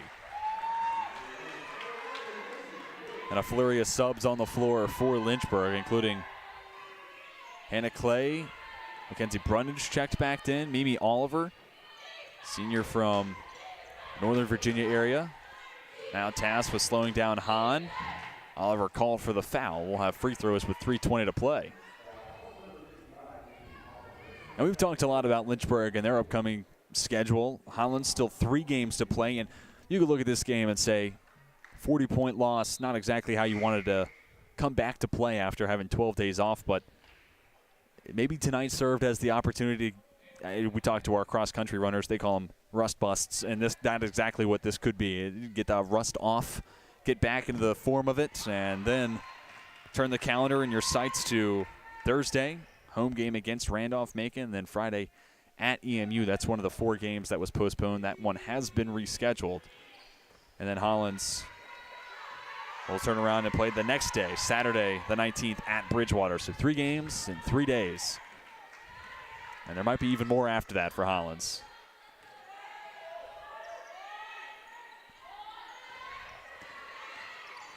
Clay throws it away. Tucker to Searles. Nothing but the bottom of the net. Keenan Searles, just her second made shot. She's 2 for 9 from the floor. That exact same total from beyond the arc.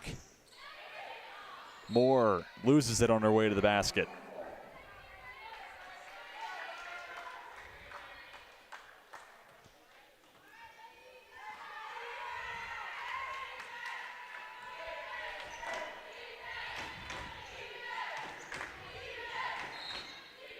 Kickball goes against Gant. And going big picture and leaving these 2 teams playing, I can't believe I'm saying the second to last basketball broadcast of the season. And right as I add Jacob Butcher to the broadcast booth, basketball winds down. It does not feel fair. But fortunately enough, hopefully we'll have you around for the spring baseball, lacrosse action just getting underway. This Saturday saw our first softball games. Obviously an exciting time. Saturday we'll see our first men's lacrosse broadcast as the Hornets play host to Greensboro. An exciting time. Tucker good on her first. Here's a replay of the foul that sent Tucker to the line.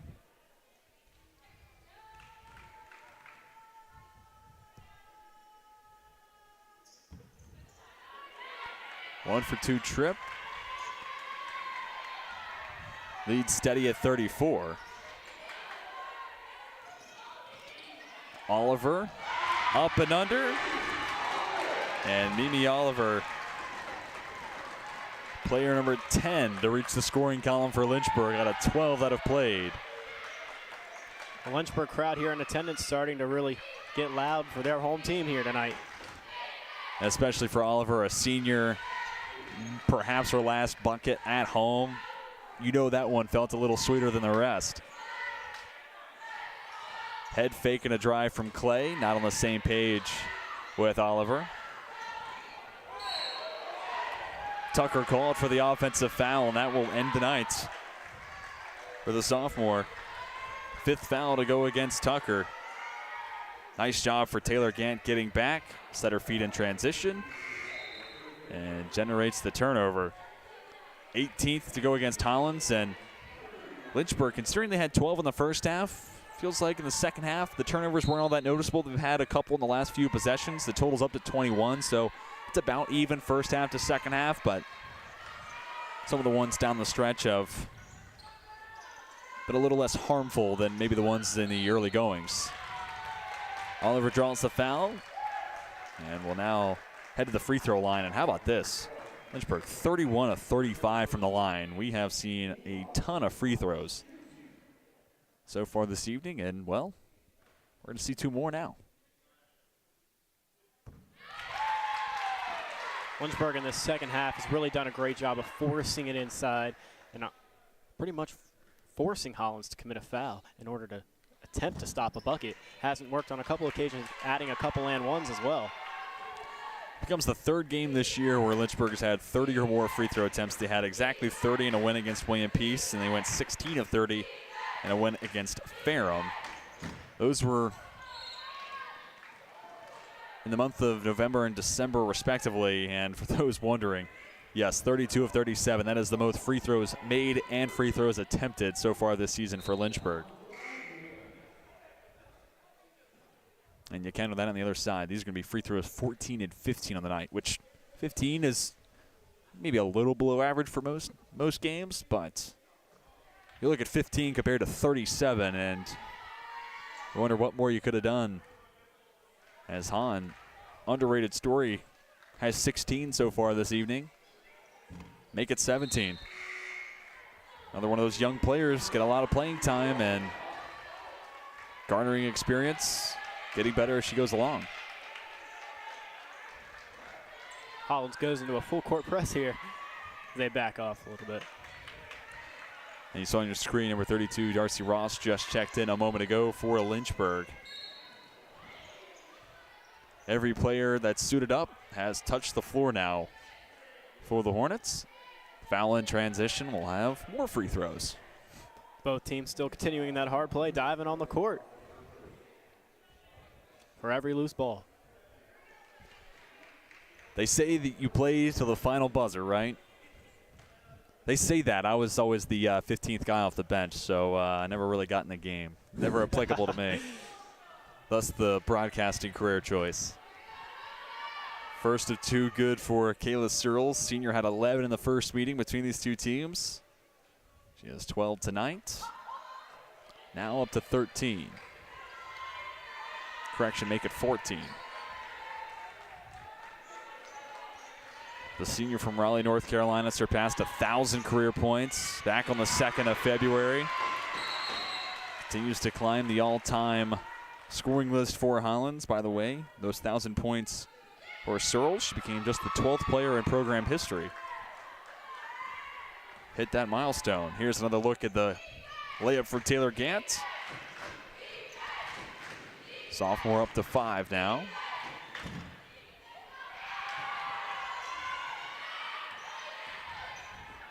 Brundage finds a wide open Hannah Clay. Unselfishly gets it out to Moore, who misses long on the mid-range jumper. Foul on the floor goes against Ross. And we'll have more free throws. Yeah, pretty strong bullet pass there from Brundage. It was kind of hard to gather it once it hit the hands.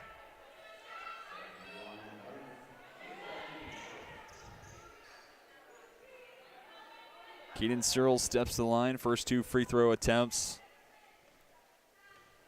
on the night. Wasting no time. A little short on the first. So we'll use the final just under 34 seconds. Opportunity to reflect on this contest and have some big takeaways. But Hollins, obviously, if you're a fan of the green and gold, 32-point loss isn't exactly what you were hoping for coming into today's contest. But I think you look at that first half, and you played this Lynchburg team really close. It was a 9-point difference at the break. At the end of the first quarter, it was a 3-point game. And sure, that unraveled a little bit, but it's one where you look at the tape and you have the chance to look at a pretty solid 20 minutes of playing and then 20 minutes that obviously want to patch up a little bit. So some good and some bad to take away from tonight. Absolutely, and I think in that third quarter is where you really start to see the transition game from Lynchburg come to life. Add fouls, add easy buckets in transition. Once it got to that point, it was hard for Hollins to really get back into their rhythm and set up the offense they wanted to run. And in that third quarter in specific, that might be the best 10 minutes we've seen from Lynchburg as a team all year long. Winning that quarter 34-10. And that quarter in and of itself, nearly the difference. 30-point lead. Lynchburg won that quarter by 24. Shot clock's turned off. Lynchburg will dribble out the remaining clock, and the Hornets elevate to 13-10 on the season, 9-7 in conference play. Currently 6th in the ODAC standings. Don't believe that'll shift, but still time in the regular season to play with and potentially move up even more. Meanwhile, for Hollins, consecutive losses at the hands of Lynchburg. The long break in between the meetings, and Hollins now 8-9 on the year, 4-8 in conference action. Well, Jacob, we were just talking about it. For Hollins, good, bad, a little bit of a mixed bag. On the other side for Lynchburg, this game forced you in the early goings to stay resilient, stay true to your brand of basketball, and eventually it broke through in a big way, like you said, in the third quarter. Yeah, absolutely. Got away from them there in the third quarter. Tight first half, so Lynchburg got some experience in there, but definitely showed their ability to be explosive in a second half, come out here and create a large margin of victory, and an all-around good performance today from the Hornets. And Lynchburg winning by 30 despite shooting under 30% from three-point land. So still rooms for Lynchburg to grow and get better as a team, but still a resounding win for the Hornets. Good for their 10th at home this season and their 15th in a row against Hollins. And additionally, 31 of the last 32 meetings, Lynchburg has come out on top, dominant in the all-time series history.